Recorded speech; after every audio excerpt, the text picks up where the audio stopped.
លោកនាងជាទីមេត្រីស្រុកខ្មែរមានតែមួយទេឪពុកស្លាប់នាំគ្នាផឹកស៊ីសប្បាយរីករាយប្រេងម៉ាស៊ីន High Power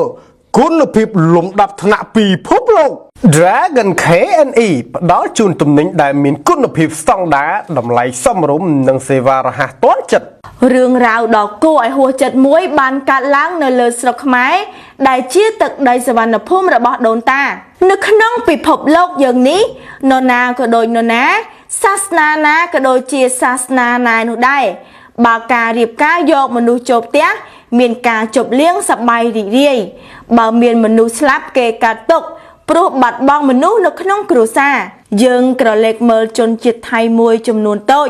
នាងខ្ញុំចាំមិនភ្លេចទេនោះមានអ្នកជំងឺម្នាក់ឈឺរហូតដល់ដំណាក់កាលចុងក្រោយ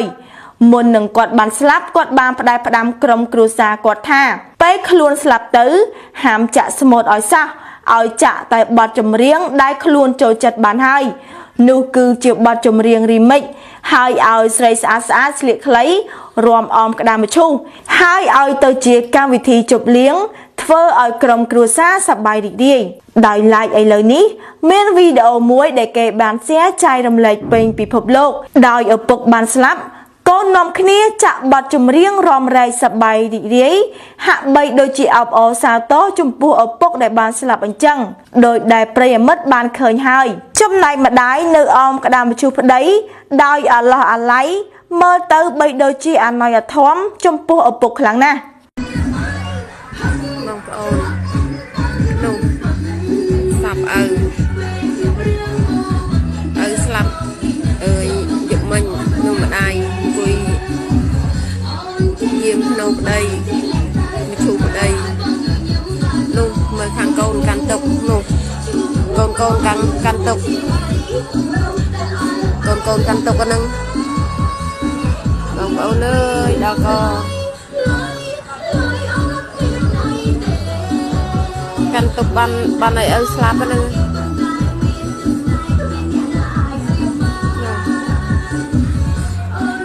អាណិតយាយយាមភ្នោតាតឯង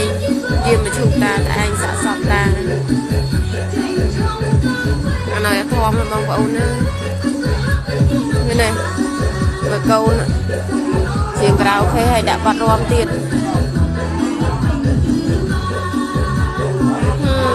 ឪគេឪខ្ញុំម៉ែគេម៉ែខ្ញុំសូនណាលោកអើយមើល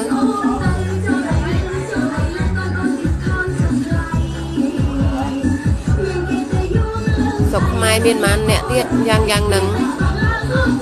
ប្រេងម៉ាស៊ីន High Power គុណភាពលំដាប់ថ្នាក់ពិភពលោកធ្វើឲ្យយានយន្តស្ទុះខ្លាំងស៊ីសាំងតិចពុនជីអាយុម៉ាស៊ីនដល់ទៅ3ដងនៃប្រេងម៉ាស៊ីនទូទៅបដូរប្រេងម៉ាស៊ីន High Power ម្ដងប្រើបាត់ដល់ទៅ 16000 គីឡូម៉ែត្រនោះ High Power ជាប្រេងម៉ាស៊ីនលំដាប់ថ្នាក់ពិភពលោក